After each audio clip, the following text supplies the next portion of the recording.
L'heure de l'édito politique. Bonjour Antonin André. Bonjour Maxime, bonjour à tous. Antonin, les auditeurs ne le savent peut-être pas, mais vous êtes quelqu'un de bien élevé. Et ce matin, vous avez tout simplement envie de souhaiter de bonnes vacances au chef de l'État. Oui, bonnes vacances monsieur le Premier ministre. Surtout, essayez de récupérer un peu d'énergie et de volonté. Parce qu'en 2013, ce sera pire. En 2013, vous le savez, ce sera l'horreur économique. Vous rêviez d'une croissance à 0,8%, l'INSEE vous promet au mieux du 0,1%. Vous fantasmez sur une inversion de la courbe du chômage.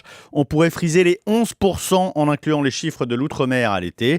Et dans ce contexte déjà tendu, le pouvoir d'achat des Français devrait au mieux stagner en 2013, de quoi alimenter encore un peu plus votre impopularité, voire même faire naître les premières grandes manifestations du quinquennat.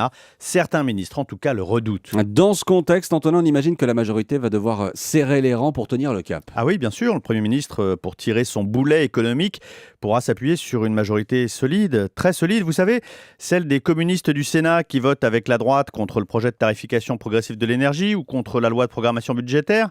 Puis il y a les Verts aussi, qui sont de solides alliés, des alliés qui votent contre le crédit d'impôt aux entreprises, toujours au Sénat. Peut-être, monsieur le Premier ministre, devriez-vous songer à vous replier sur votre base en 2013, celle de votre famille socialiste. Et comme si cela ne suffisait pas, il y a la petite musique sur le remaniement. Oui, parce qu'à la rentrée, le Premier ministre va repartir avec une équipe qui semble déjà à bout de souffle, essorée par la crise et bien trop inexpérimentée.